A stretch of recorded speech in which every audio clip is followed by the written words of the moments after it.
Hello guys, and welcome back to the channel.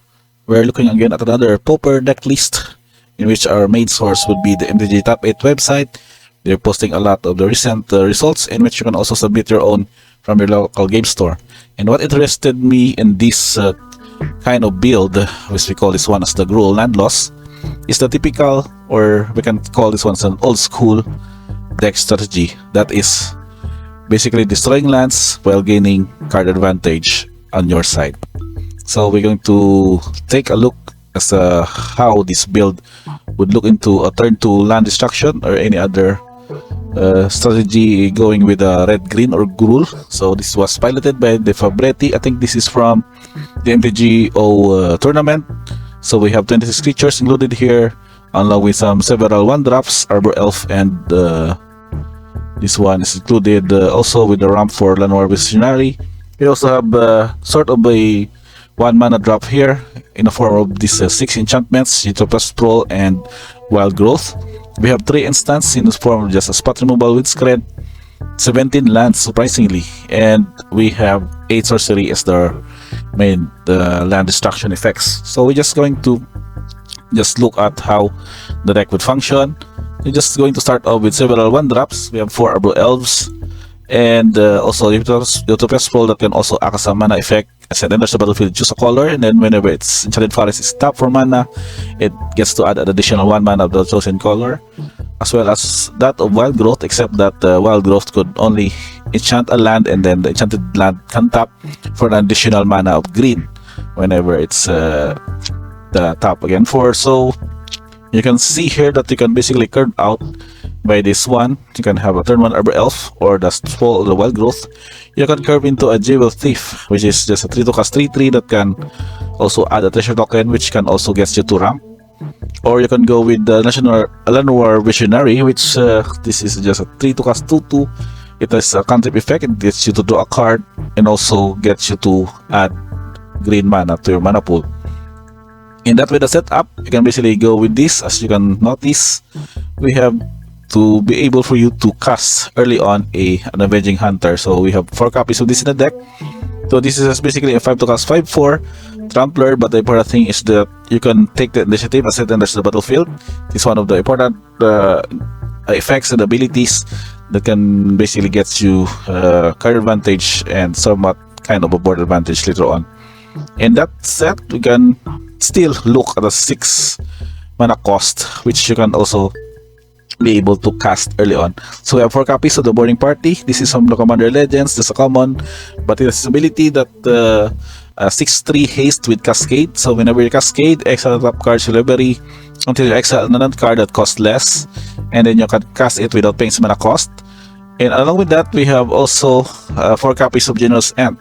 So this is Ant, which just basically become a for recycling effect early on. You can pay 1 of any color or colorless, discard this card to search library for a forest, reveal it and put it in your hand.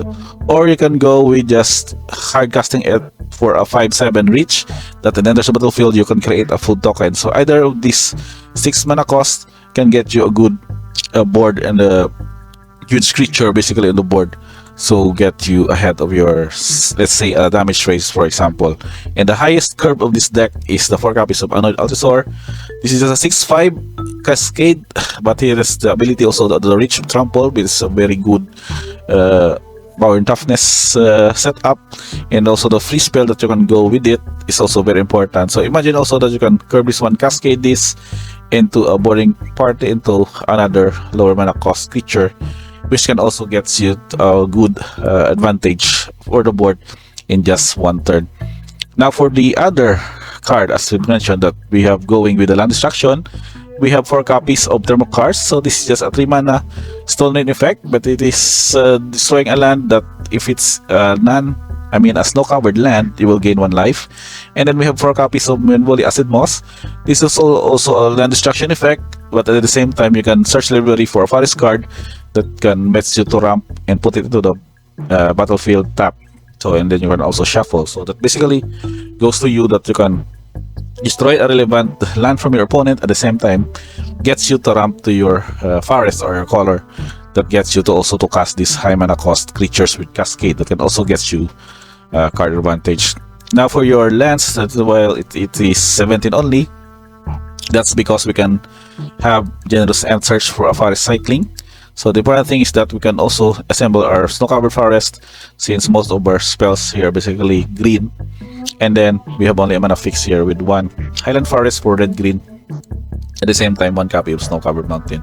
So we can say that this one would be just a red-green or just mono greens plus a red deck for a ramp.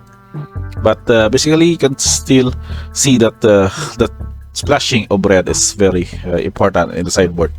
So we can have a look on this. We have a single copy of Gruul Shaman that can destroy non-creature artifact lands with covered mana cost X.